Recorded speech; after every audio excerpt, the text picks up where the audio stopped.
Hey, what's up, y'all? Welcome to Brother to Brother Sports. This is Just G, and I'm with CT, Your boy CT. co-host. Hey, I hope everybody's ever doing good. Happy Sunday for us. Happy. I'm on location in Las Vegas. Hope everybody's having a good day today. A good sports day. The Yeah, NBA Finals has wrapped up. How you doing, Chris? I'm doing good, man. I'm doing real good. NBA Finals wrapped up. We got Pacers OKC, man. Wow, man, who would have thought it? I Yeah, think I had it. I mean, at one point they had it. Boston and Minnesota, and people joked around about the Lakers making a little run, and yeah, the young Bucks in Houston, but there's a final two, man. Knicks and Pacers. I mean, first of all, what happened to the Knicks, man? I mean, mm, man, the little dude that was locking them up, Jalen Brunson, man, he was holding him like he was in a blender. Uh, yeah. I mean, they shut him down. I think the dude had like 6 steals in the first half. Um, he was Yeah. dazed and confused. What are your thoughts on the game? My thoughts are the Pacers are a good ball movement team. I think I think all the players at least touch the ball in when they're in the half court. You know what I mean? Mm-hmm. And they're a deadly 3-point shooting team. And if they're on, you're gonna have a tough time. You're gonna have a tough time. They're spreading the floor out. They're That opens up lanes to drive. That just makes the game easy. And I think if you looked at that last game, you could see that the Knicks is just a step behind for some reason. They were Mm-hmm. just getting the Pacers were getting easy buckets on the other end, even after made shots. Did you see that? I was Yeah, like, how is yeah, that even happening? You should be setting yeah. up your defense, and this should be a grind for them to even get down. But they were just it was like fast break basketball. It was so you know Mm-hmm. that's my thought. Yeah, the So Knicks. The Knicks got some players. I mean, Hart's a good player. Big Cat, he has his moments. But I just think that some of that's coaching. I think Tibbs is kind of setting his way. He's old school, and he doesn't let them open up as much. Um, I don't think the Knicks run with the Pacers. I don't know if they run even with the Pistons. That's why the Pistons gave them a little bit of trouble. Uh, yeah, the Cavaliers was hurt, so we don't really know what they're capable of yet.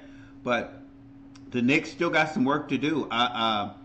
I don't know if they're willing to get into the market for Giannis or Kevin Durant, but they need something different. I mean, we know Brunson can ball, but right, he's not enough to get him over that mountaintop. Especially they got next year is going to be a kind of a funny year for Boston because of the injury to yeah, their players. But I just think that they need something different. And the coach he gotta come with the times. He gotta trust the players, and then they need to develop their bench a little more because even when yeah, Halliburton and Siakam was on the bench, the Pacers would still go, go, go. They were setting the pace. They were yeah, moving. Um, Even in their losses, they still play good ball the first half, first three hmm quarters. Seemed like they kind of lost it, especially in Game 5. You can tell that the Knicks were, do or die. You either win or go yeah, home. So we expected that from the Knicks. But yeah, the Pacers yeah, look like they're ready to do this. that's Any true. other thoughts on that? I Yeah. mean, what's your thoughts on one of these teams getting Durant or Giannis? I mean, are you still thinking Giannis might stay home, stay with the Bucks? Well, anything's open for Giannis. He has a large trade value, and it really depends on where he's at mentally, and his career is he's at the high point of his career. He's probably won an opportunity for a championship, and maybe that's not feasible with Lillard having an Achilles issue, and then there's really Yeah. nobody else in the hopper that's going to. I mean, they got a lot of good role players, but no other good guy to kind of complement Giannis's game. So, if the Knicks or whoever, or one of the other teams, San Antonio or something like that, are in the Giannis market, I'd say have at it. We'll see what they're willing to offer up. I'd say Mm-hmm. for the Knicks, I mean, For me, Karl Anthony Towns is a double-edged sword, right? I mean, he can get you some buckets, he can do some things, but I just don't like his facing the basket type of game. And there's too many times where, he's driving to the basket or he takes a quick three and it clangs off the rim, or he drives to the basket, he makes a basket, he ends up on the ground and out of the transition defense. He can't get back, right? Yeah. That's because you playing facing the basket, For a 7-footer who he don't go in there saying, I'm gonna dunk on this guy. I'm gonna dunk it, or I'm gonna get into your body and I'm gonna do this layup. And that's not his game. He gets in there and he's still trying to do the mid range. Yeah. He's I think he goes in there and sometimes he gets so far in, he don't remember that he's 7 foot tall, and he's still trying to do these. I don't know what you call them. These floaters and stuff. And dude, you're 7 foot tall. You know, just dunk the ball. He don't dominate an area like he should. It should be that paint. He should own it, right? Mm-hmm. And he should be able to get rebound after rebound. I see short guys probably rebounding because his game is more finesse. Yeah, it's that layup game. It's not. He's not playing the game with any real authority or really just doing anything that is commanding. You know what I'm saying? Right. He's just not commanding anybody's attention. It's kind of a detriment. Yeah, he's going to get you a couple baskets here and there, but like I told you, I saw him on the ground a lot. Not even able to get back in transition defense because he did that finesse layup and fell. And he's on his ass and out of bounds, right? Yeah. And he takes it for scoring. Yeah, I used to say he reminded me of AD, but no way, because AD plays defense. And then AD, he's going to dunk on you. I mean, he knows he's 7 foot, and he knows going to get in there. But Big Cat, he's a little soft, but it's unassuming. If you looked at him, he has the weight, he has the build, but man, he just don't know it. I mean, it's crazy how we have these small players like Brunson that don't know they're 6 foot tall, and fact check, Brunson is actually 6'2", 200 pounds. Oh, really? Yes, and he don't look it. He don't look it at all. He looks at 200 pounds. Yeah, he looks at 200 pounds, but he don't look 6'2". Nah, he don't. Maybe that's with the hair. I don't know, the dreads that he got. Yeah. So I'd say he's all 6'1". That's what I think. Me and him sit next to each other, we'd be the same. we would be the same, at least height wise, not game wise. That's for sure. So the Knicks definitely got some work to do. So we'll see how that all pans out over the summer. See who gets in the Giannis and Durant, sweepstakes. But the finals are set. We got the Indiana Pacers at the Oklahoma City Thunders. And who saw that coming? I didn't. I mean, no. I had a lot of faith in the Thunder, but I still thought, man, maybe it's not their time yet. Because last year I thought it was their time, but then LUKA and the Mavericks just worked them over, But this year, I mean, Shea is the MVP. Shea is scoring. Williams has evolved, and Lou Dort. You got people playing D. Chet Holmgren's back. He's 7 foot. He's playing some defense. He's blocking shots. I mean, they are truly a complete team. They're deep. When Shea's on the bench, they're still clicking. It's going to be entertaining. I mean, who's your early favorite in this matchup? That's a tough one. I think that these players kind of neutralize each other. You got Gilgeous-Alexander versus Tyrese Halliburton, and that could easily be a wash, right? Yeah. You got great defense on OKC's side, and you got ball movement and three-point shooting on the Pacers side, right? Mm-hmm. So it's kind of a great matchup, I think. And for me, it's really going to come down to what star players is going to be able to really take the reins and take control. When you need a bucket, when you need a play, are you going to be able to live up to your MVP status? Is Shea Gilgeous going to be able to do it? And to me, like I said in an earlier podcast, I thought Tyrese Halliburton should have been 1B as far as the MVP. Maybe you could make a case for Jason Tatum, but I think that his game, and he gets buckets when you need him to get a bucket. He makes plays when you need him to make plays, and the rest of the guys feed off of that, and they're free flowing. So my prediction, I'm gonna go with the Pacers. That's what I'm going with. Wow. Yeah. I mean, I'm gonna go against that. I'm gonna go with Oklahoma City. But only thing about Oklahoma City, we have found out if Shea don't get his 35 or 40, they are a different team, because it seems like when he's rolling, the rest of them are rolling. But I noticed in that game when Minnesota scored 140 and he scored 14, those Holmgren Right. and Williams and those guys, they wasn't the same. Everybody kind of, the air was sucked out of the room. One thing different, I think the Pacers play extremely well on the road. Oklahoma City, I used to think they did, but now we've got to this point where we have the best teams in the league. They didn't play very good in Minnesota, but they played great in Oklahoma City, so that's going to be something to see. But with the fact that the Pacers can win anywhere, anytime, and that, Halliburton, he's 40 points waiting to happen. He's a triple-double waiting to happen. And then their defense on Shea is going to be relentless. I mean, he's going to have to earn every bucket. And he thought that Minnesota was mugging him and all the theatrics, and they calling him the free throw merchant and Mr. Flop and all this, but they're fouling him. I mean, Yeah. you know what I mean? They're fouling him. I mean, you as a ref, you see what he's doing, but he's getting into their bodies and they're falling for it. I mean, what are your thoughts on they calling Shea this free throw merchant, that he's creating these fouls and creating contact, and they're not calling offensive foul, they're calling foul on the defense? Well, I just think that's the direction that the league is going in right now. Everything is, really focused on the player, and the marginal contact that happens, it's a foul. And we've talked about this before.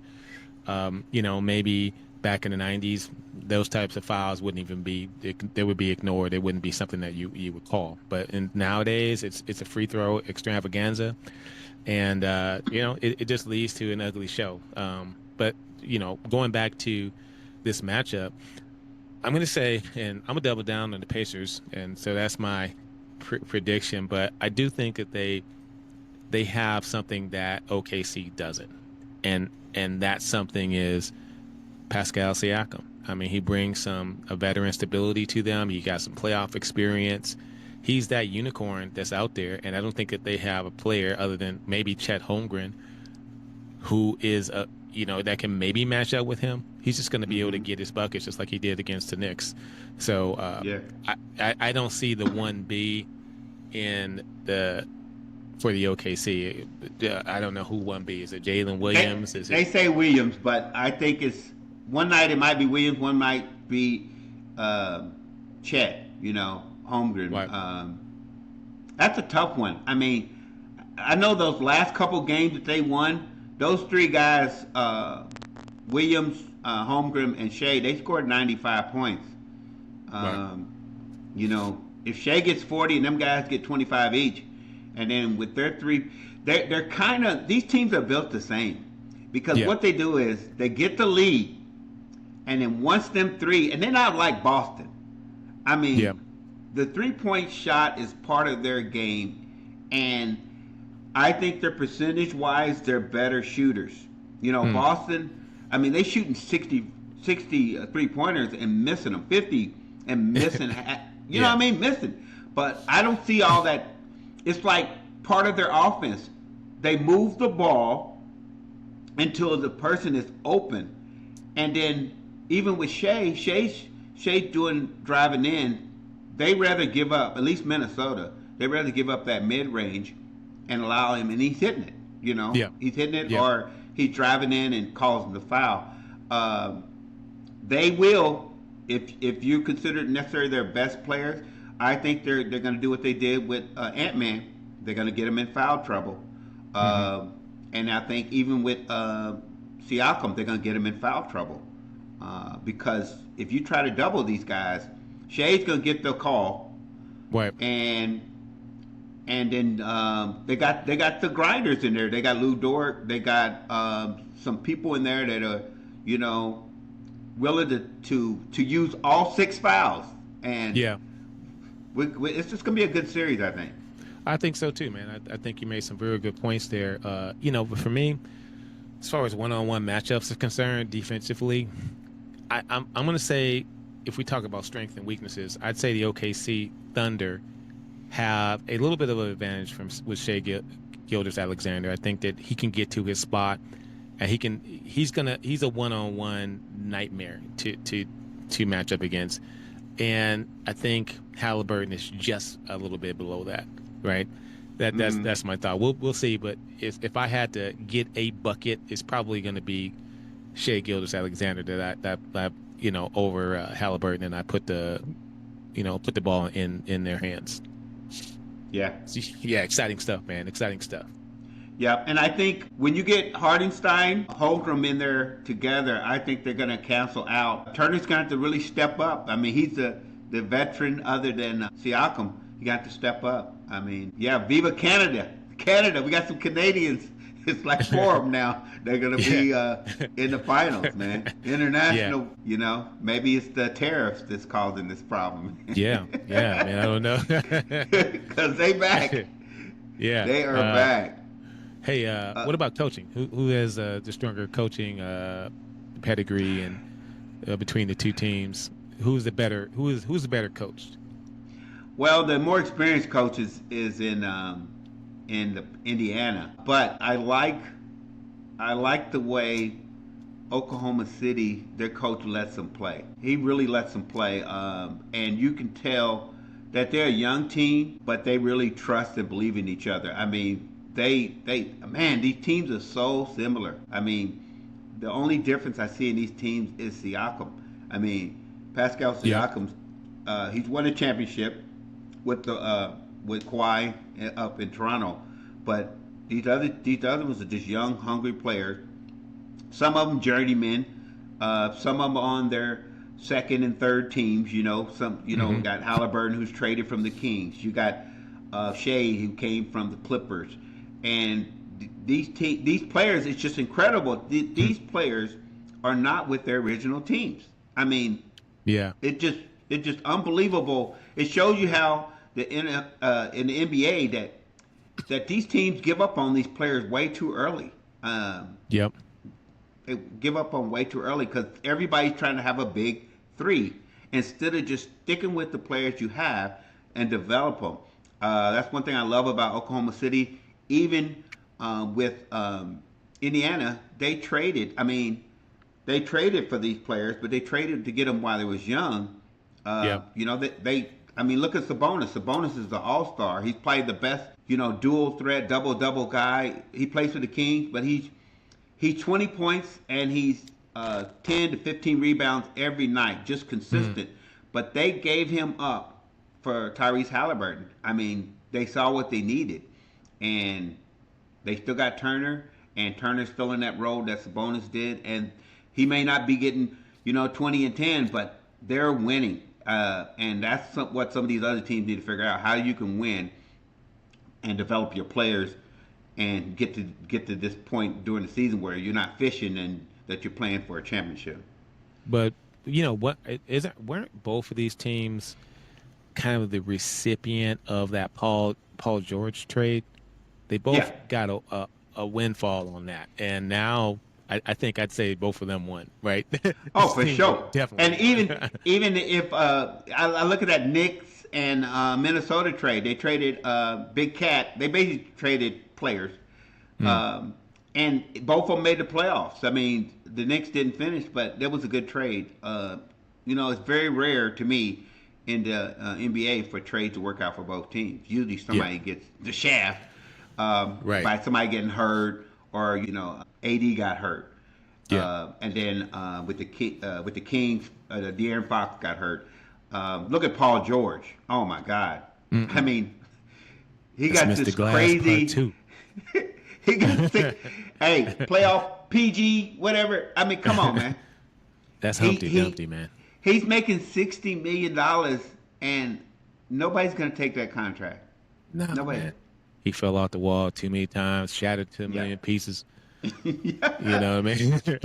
Yeah, but with this summer, with the new collective bargaining agreement, teams gonna have to make a decision because Yeah. the luxury tax is coming. The second apron, third apron. When you got three players that make 50 million on your team, you're not gonna be able to afford those 20 million and 30 million Right. dollar players anymore. You're not. No. And this next contract, it's almost criminal because players like LUKA and SGA and Tyrese Halliburton and Ant-Man, they're going to be making $80 million. Chris, we're talking $1 million a game in the NBA. What are your thoughts? $1 million a game. I think those players are very overpriced, and it'll be interesting to see if the market adjusts, because I think the NBA's ratings were one of the worst it's been in a long time, and I don't know if they're ever going to be able to really fix the problem that I see with the NBA. And what that problem is that the product that you see on the court is boring to watch. Every team does the same thing. Drive, kick for three. It's a 3-point extravaganza. The scoring is up, but it like I said, it's uninteresting to watch. There's no strategy in it. There's really nothing to see. And look at the number of blowouts. You see a blowout in a playoff game, right? And the team's just throwing it in and say, let's live to fight another day. Let's not even try. Oh right? my God, it was driving me. I just turned the TV off when Minnesota was down by, I think 30, with 7 minutes left in a closeout game, and they took all their players out. It's a closeout game. Where you going? Yeah. Where you going? Why wouldn't you fight? Yeah, where was the fight, man? So for me, for me, it's like, okay, so you said earlier they're making $1 million a game. That market's going to have to be adjusted, and that's going to be less because they're not producing an interesting product. And you see load management days. You also see blowouts where the team puts all their scrubs in the playoffs. Yep. And I don't know how, if consumers of the game are going to want to watch that. And you can tell by the ratings of last season that they weren't tuning in.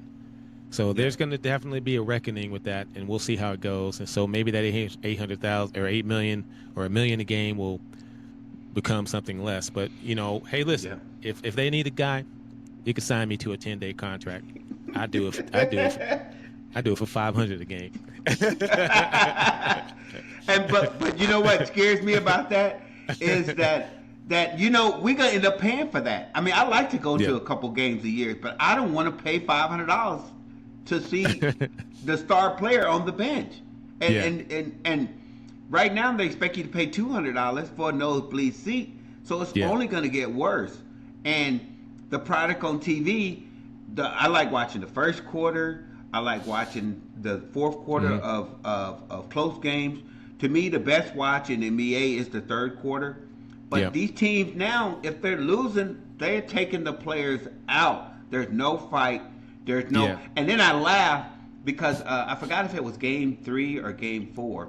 Yeah. That the team was losing by 20, and they took their players out. And you know what happened? They put the bench in, and the bench played better than the starters. I was like, "Geez, leave these guys in and kick them bums out because they didn't gave up. They didn't gave up. Yeah. It's just. It just goes to show you about your competitive drive and that will to, like I said, to grind it out and grind out a win. Give up no layups. That kind of strategy that was into the game. And I know we tend to say it a lot and hark back to these days in the 90s, but there is a lot of truth to that, where the games were a lot more gladiator style battles than it is, hey, I'm down by 30, let's just call it a night, right?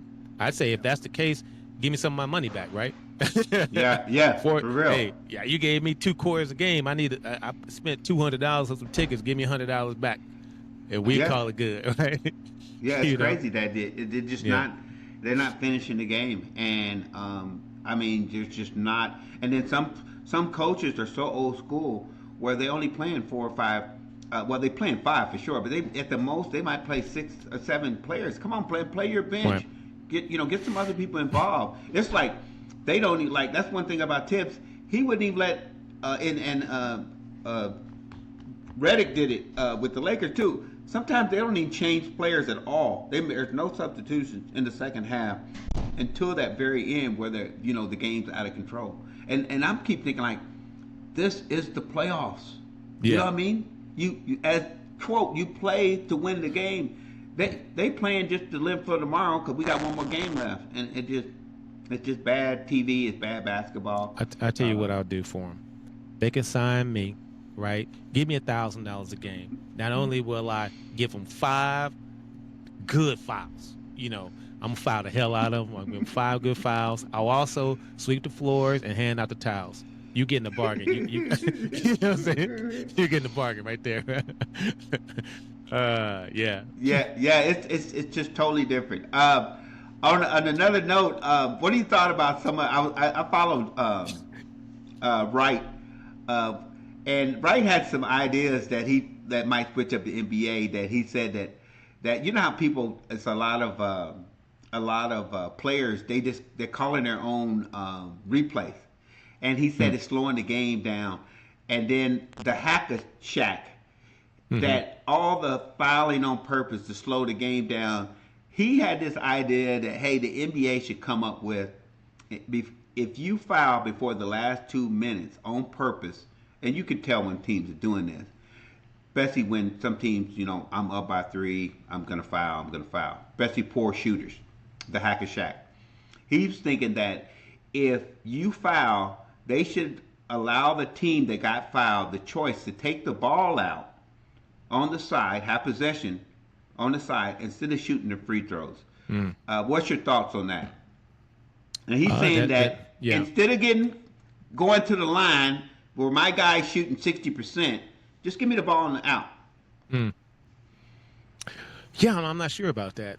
I don't know if it solves the problem of speeding the game up.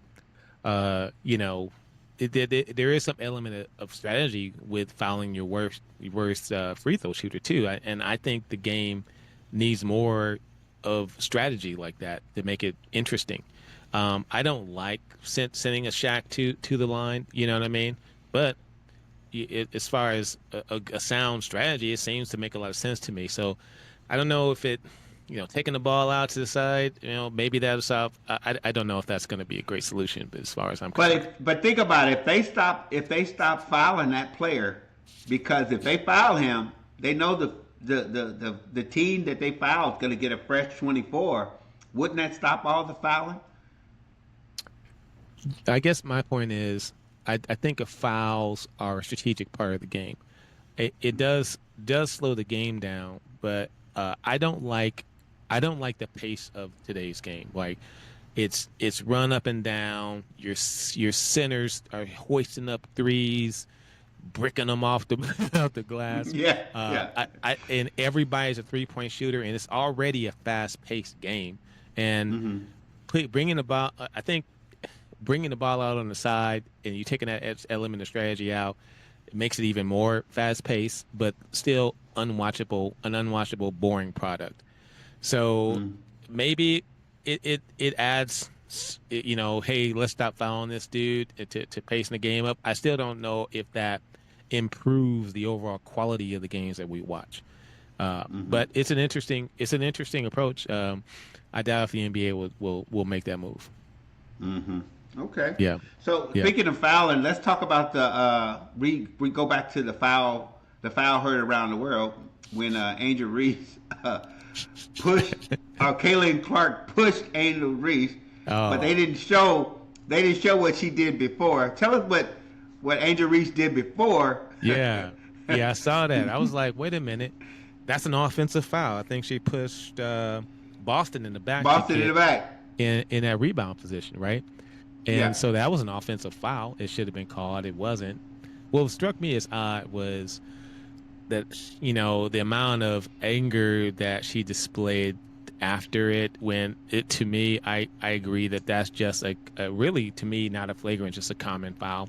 It was a good foul. It's the kind of thing that you do from a strategy standpoint, right? Mm-hmm. Instead of giving them the layup, you put them at the line. It's just, to me, it's a common sense thing to do.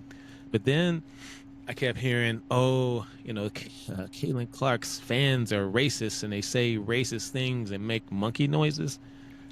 And I'm like, okay, so this game is recorded. They're going to do an investigation. They make a statement saying, hey, look, there's no place in the league for saying hateful comments and all this other stuff, right? So I was like, all right, fine. They do this investigation, look at the audio, talk to the fans, talk to the people around. Nothing. There's no racism. There's nothing said. There's no monkey sounds. None of that kind of stuff happened, right? And here's the bigger problem for me, G, is that, fans, it's like I said to you earlier, fans going to be a fan. As a fan, I'm going to say whatever I'm going to say about a player out there. I don't care. I don't like their makeup. I'm going to try to distract them. I'm going to do things to distract them. It's a part of being a fan. You're not going to like the opponent. You're going to say mean things, blah, blah, blah. Doesn't mean you're going to say racist stuff, but you're going to try to get under their skin. It happens all the time, right? So as an NBA player or a WNBA player, I'm saying get a damn thicker skin and deal with it, right? Let your play do the talking. Sink that three. Hit some damn layups, right? Recent. Easy layup. She's I mean, that's one thing I like about Caitlin Clark's game. It's more fundamentally sound. She makes her layup. She can dribble. Man, sometimes Angel Reese is like a deer in headlights, and prima donna, man, she cannot make a layup, man. I mean, she's almost 7 foot tall. Her head's right by the basket, but she can't put it in the hole. And all is just flaring, but I'm hoping they work on her fundamentals of her game instead of all that other stuff, because it's taken away from. She does have talent, but it just all that stuff is taken away. I think there is some. I remember back in the day, we grew up in rural Missouri, so we know that there is some racial aspects. I remember playing down at the lake. We had a game down at the Camdenton Lakers down there, and I remember they flattened the buses on the tires on the bus one year doing that tournament down there. I think it's either the Springfield Glendale or the Hillcrest tournament. I forgot the name of that tournament, but yeah, I remember stuff like that happening. And I remember some not necessarily monkey sounds or just some probably inappropriate comments. And I remember Jalen Rose talking about, even you're not safe in the inner city, because he said in the inner city there was some people like in the stands, with trench coats going, hey man, you might want to miss that free throw, or somebody might be waiting for you outside, that type of stuff. So I think there's unruly people everywhere and wherever you might play. But I think she just needs to work on her game and maybe get a publicist that can kind of steer her right to say the right things, because crying victim, man, that doesn't work. I mean, we know Draymond tries it. There's other players that try it. If you want to be the bully, but don't try to play victim too. Come on, you either bully or the victim. You can't do both. And I think just them two being competitive is enough for the WNBA to survive. They don't have to have all the shenanigans and the necessary racial aspect of it. I mean, it's going to be, one's looked at like a princess, other one's looked at like a gladiator, And it's just what it is, Play ball, Well, we can talk about double standards and all that kind of stuff, but, we shouldn't be inventing and concocting stuff, right? And let me just say this, man. I can tell you what. Where do you hear the N-word when you play ball? Like, where did you hear it most? Was it in the rural game, or was it in the inner city game? And where does it come from? White people or black people? Most times I hear the N-word said about me from my own people. So it's hypocrisy, man. It's a double standard, you know. So let's stop that. Let's just stop that game. Let your game do the talking. Hit them damn open layups that you got, and that'll shut the fans up quicker than anything, right? Yep. Let your game do the talking. Yeah, it sure will. Sure will. Yeah.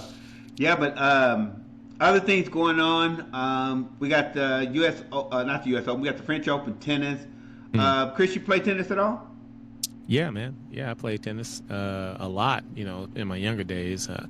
And, you know, I was, I think I said one of the coaches came by one time when me and a friend of mine was out playing out here by Lincoln and said, hey, you want to play for the team? I was like, no, man. I only graduated, you know.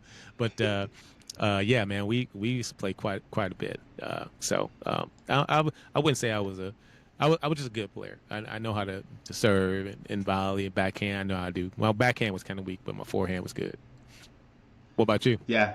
I played some. I remember, I'm dating myself, but I remember me and my brother Casey, shout out RIP to my brother Casey. Casey, we picked up tennis. We watched it on TV. You know, we was the Boris Becker, Arthur Ashe kids. You know, we was the hood. You know, we take a VCR tape or an 8-track tape and string it across the road, and that was our net. And then I remember we got our first rackets. We collected those. Went to Montgomery Ward's. We collected those S&H green stamps, and we got 2 tennis rackets. We got them $14 each, but we saved up enough stamps to get 2 rackets and a can of balls, and we that was how our game started right there. What? Yeah, you put what 8-track tape across the road? What'd you say? We took the telephone pole and we would use 8-track tape. We stretch it out and use that as a net. Because back then, you know, right now people like, oh man, they take some old laundry twine or whatever. Man, it was hard to come across a piece of rope back then. We talking about in the early 70s, late 70s, and we used all kind of stuff as a racket. I remember drawing chalk on the side of the building, on the brick wall, and we would do it high enough, and that would be our net. Yeah. And Casey would hit the ball to the wall. And I would hit the ball to the wall after him. The ball can only bounce once. This is 440 Albright Courts. Shout out Anthony Buckner Apartments in Sedan, Missouri. But we used to hit the ball at the wall, and the ball had to be above this line. You know, it's probably 3 foot high net then. And that's how we played. And we would just take turns doing shots. You know, serve, volley, baseline. But after a while, I mean, Casey's game just developed, and I would just like chop liver over there, man. He's killing me with ground strokes, 100-mile-an-hour serve. I remember he got his first Giannis racket. I thought that was the greatest thing in the world, man.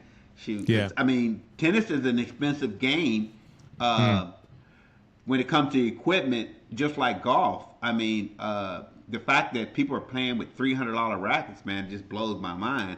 And even golf back in the day, man, I remember my first set of golf clubs, I paid like $30 at the Salvation Army for. And now, play with those, man. Yeah, I used to love Northwesterns, man. Shout out Northwesterns. I remember those Northwesterns. I don't know if you ever have played with no early Northwesterns. Next time we in the Ville, I don't even know what that is. Okay, Northwesterns are starter clubs. It's a brand name, Northwestern. Chris, each club on the bottom of it tells you a yardage. So it says 130, 140, 160. But each iron, it tells the yardage on the bottom. I mean, it's truly a true starter set. Yeah. And I remember playing with those drivers, with those little. We didn't call them drivers, we called them woods, because it was metal, and them drivers were. I mean, they were small as this mouse, man. I mean, they were small, and it was. One of these times we're gonna play with some persimmons, man, and see if we can hit the ball. See who can do it. Yeah. Just like tennis rackets, our tennis rackets, the heads were so small, and I remember when Casey first got his oversized Giannis. I mean, that head is like, it's like this big, and you're like, I can hit 2 or 3 tennis balls with the size of that racket, you know. But the game has come a long way. Dude, let me ask you this: in your hood, did you take a bicycle rim and put it up on a piece of board or a tree or like a metal fire escape and there's just We hanging up used after your basketball goal? we used a trash can and a laundry basket, and then we used a milk crate at one point. My favorite was the milk crate. Take a milk crate, knock the bottom of it, and you nail it inside the telephone pole. And I shoot. I remember back in the day, man, at the apartments down in the lower part of Albright Court, we used to play Nerf basketball. And we take a clothes hanger and stick it inside the door. And there was some serious games, man. I remember breaking nails and dislocating fingers and all kind of stuff because, I mean, you got a hoop that's probably a foot. It's probably 12 inches wide, and you got a ball that's probably an 8-inch ball, and you trying to get that thing, and we're playing 2-on-2. And it was some rough outings. I remember I had lost a thumbnail one time. The whole thing was ripped off because of that. But those are the days, man. You know, Tales from the Ghetto, man. That should be a HBO special, wouldn't it? Tales from the Crypt. They call it Tales from the Ghetto. Tales from the Ghettos, man. I remember ball. We played everything with a ball, man. Wall ball. We played what else? We played tippet. Soccer players. We played butts up, where you basically juggle the ball and you hit people. You know the ghettoest thing I remember. Shout out to David Sproul, man. We're gonna get him on there. He coached, played, and AAU ball. But Sproul's ball, Sproul's front yard, it was on an incline, right? So it would fill up with water, and it would freeze over. And we actually played ice hockey with a pickle jar lid and curtain rods. Those curtain rods was our hockey sticks. See, for the listening audience, that's real poverty. Yeah. We played it. Real poverty. I went out and got that pickleball, that pickle cover. Hey, that's my mama's, man. We need this with a pickle. Only thing we played with real equipment, we played baseball with a real ball, and we played with real bats. And then we would share gloves. I mean, 3 or 4 people had gloves, and we would. When you left the outfield, you left the glove out there. Your glove might be this big. It might be somebody's uncle's glove, or grandpa, or somebody might have some mitt from the 50s. That looked like a winter glove. And then some people didn't have gloves at all, man. The ball come at you, just knock it out of the air with your hand. Hey, young people in the audience, just listen. You guys got it hella good. You get your parents to go down to Walmart, buy you that stuff, get the good equipment. Oh, man. We out there playing. We didn't even have a ball sometimes. We out there playing with rocks. Yep. Yeah, I remember that. Until you had played, somebody had found a tennis ball in the yard. Right. Somebody left it in the yard. We played with a broomstick and a tennis ball. And you talking about strike zone. You just want to make contact with the ball, Every once in a while we would have a handball, we would do the same. We would just ball up some aluminum foil and play in the house on the curtain rod, man. You should know the curtain rod. We've done that too. But Helen Joyce didn't allow none of that playing in the house, man. I still remember. I think a window got busted with a ball. I don't even know how we. One of my favorite games to play is a rebounding game called Tippet. Basically, you take a basketball, volleyball, any type of ball, and you throw it on top of the house, and you basically got to keep throwing it up on top of the house without the ball touching the ground. And we played it where you had to call somebody's name. You just try to catch them off guard, but it's a good. Maybe Angel Reese or some of these players could play it now. Maybe they become better rebounders, man. Because well, she got a rebound because she ain't making the shot. That's for sure. Yeah. And somebody said that. Somebody said that too. She has so many rebounds because she missed so many. Right. Too many bunnies. Little crib shots. Cribs. Missing them. I mean, there's no way you should get 3 offensive rebounds on one play and then you still miss the ball. You still miss the shot. Right. Yeah, man, you gotta get that upper body strength or something. I don't know, man. Yeah, but good times, bro. You know, like I said, the milk cart, the bicycle rim, that was my go-to, and then obviously the Nerf stuff. That was Nerf was a godsend. I could play in the house, whatever, you know. And then, like you said, we all struggled to get equipment.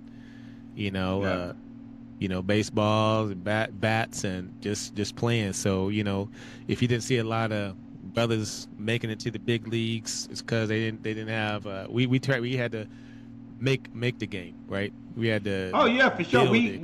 I played for the Albright All Stars. There were the Project Pros.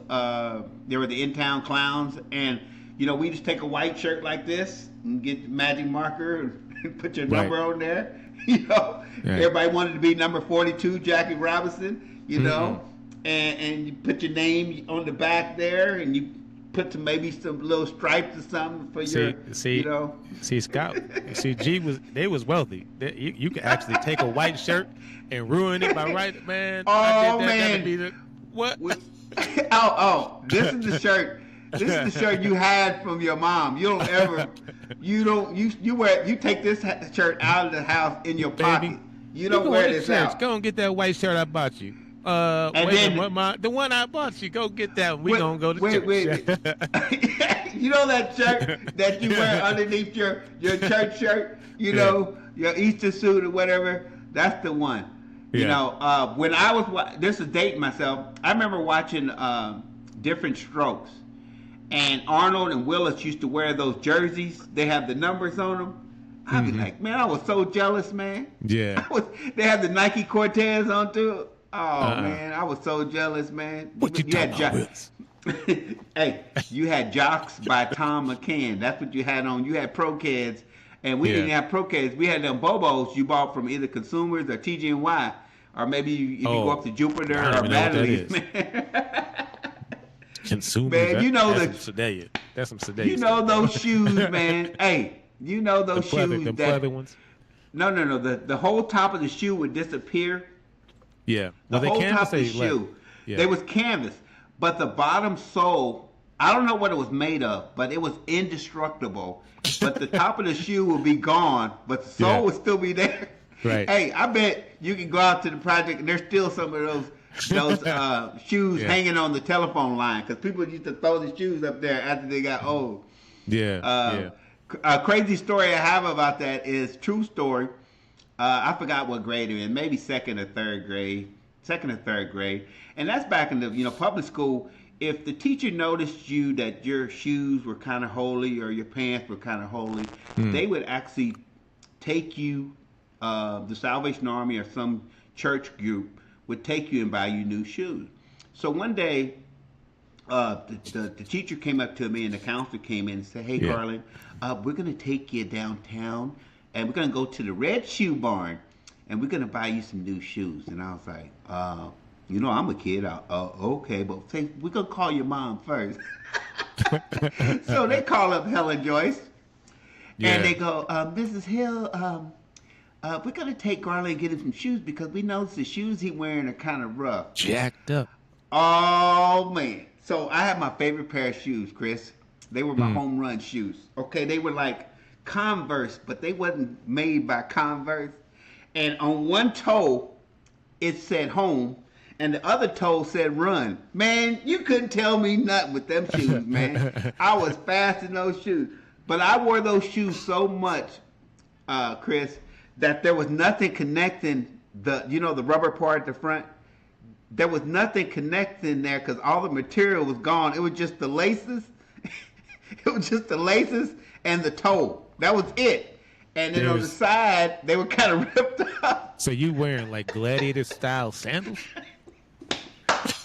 I'm wearing them to school. Hey, but I got some not new. Entertained. You get out there. But I got some new shoes at home, but I just don't like them. So they call my mom up, and they go, "We're gonna take Garland to buy him some shoes." What do you mean shoes? What kind of shoes does he have on right now? He had new shoes. He has some little shoes. They're red, white, and blue, and I think it says home or something on one and run or something. What? Put him on the phone. Garland, you can go on back to class. Man, I got home and them shoes went straight in the trash. I was like, Yeah. she's like, those are your play shoes. You're not supposed to be wearing those shoes to school, blah, blah, blah. Man. Oh, man, those were the days, though, man. You had to send me a I picture wore of that. those shoes so much. Man, I wore those shoes so much. I'm going to try to find me a picture of them. See if they still make them, man. Because I loved, back then they had Jocks by Tom McCann. But those shoes were hard, man.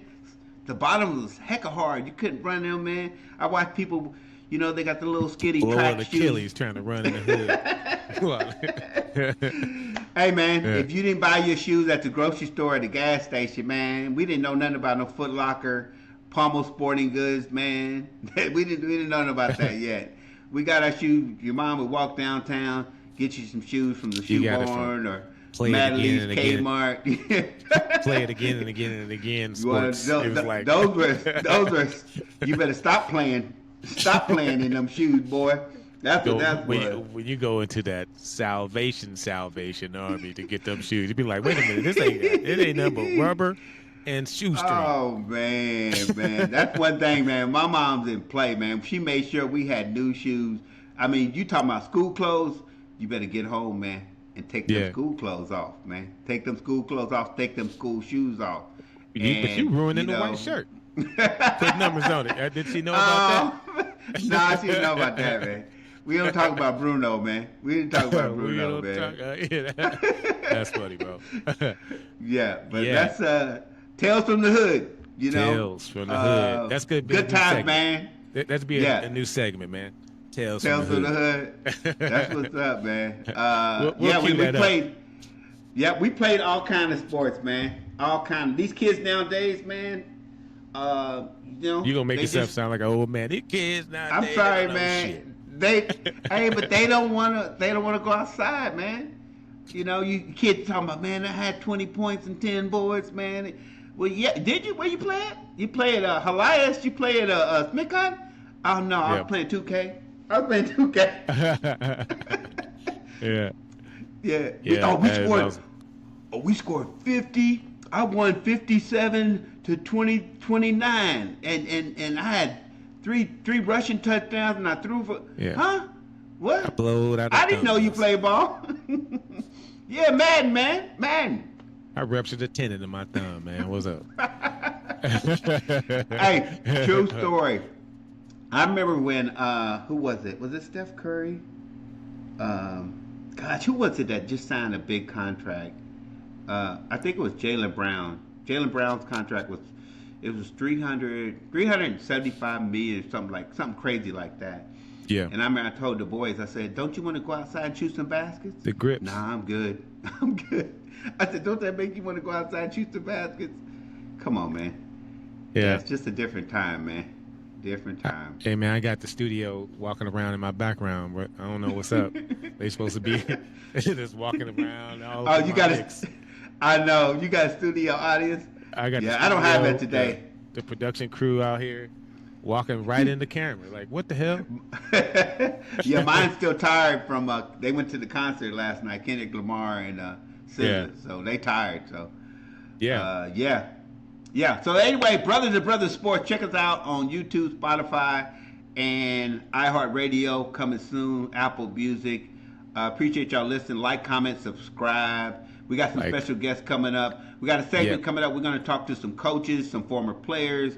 We're going to bring some people in, interview. We're also going to have some interviews over the summer. We're going to talk to the fans, man. We're going to, if you a fan of the NFL, we're going to bring you on, let you talk about your team, about your hopes and your dreams, and, you know, are you going to make the playoffs this year or what? You know, so look forward to that. If you want to jump in, please like, comment, subscribe, and let us know that you want to get in. You can reach us at brother2brothers@gmail.com, or you can reach us on Brother to Brother Sports on Facebook. Leave some comments. Yeah. Yep. Give us some Let feedback, us know what's up, man. Yeah. We got some stuff coming up. We're going to get into the boxing and UFC and some other stuff. But right now, you know, NBA Finals is going on. NFL training camp. I've been hearing good news about Shedeur Sanders, so we're going to see, you know, what happens with that. And we'll check in from time to time on what's going on with Caitlin Clark and Angel Reese. Shedeur might make the team, man. He might make the team. We'll see. He might. You know. Well, the only thing saves those guys is that they got contracts. If they didn't have contracts, I think on that team for sure. I worry about Kenny Pickett, Joe Flacco. Since he's the only true veteran, I think he might have a spot. If somebody's gonna have to really play well for them to get rid of Joe Flacco, but you never know. And we'll find out if Aaron Rodgers ever gets signed, or he's still worried about his relationship or whatever he's doing. We need his Pittsburgh Trad to speak on that, because what did Terry Bradshaw say? He needs to eat some bark or something and stay in California. Eat some bark in the dark or something, man. I was like, that's cold-blooded. But, man, when you got 4 Super Bowl rings, you can do that. You can say whatever you want. You can say whatever, man. You earned the right to do that. But, hey, man, good times, man. We have some special guests. We're going to do some stuff. I'm excited, man. Let's do it. So, yeah. All right. This is Brother to Brother Sports. We signing out. And before we go, we always leave y'all with peace and blessings. Peace and blessings. Wakanda forever. Forever. Peace, baby. All right, peace. We out, man. Holla at us. Brother to Brother Sports. Peace.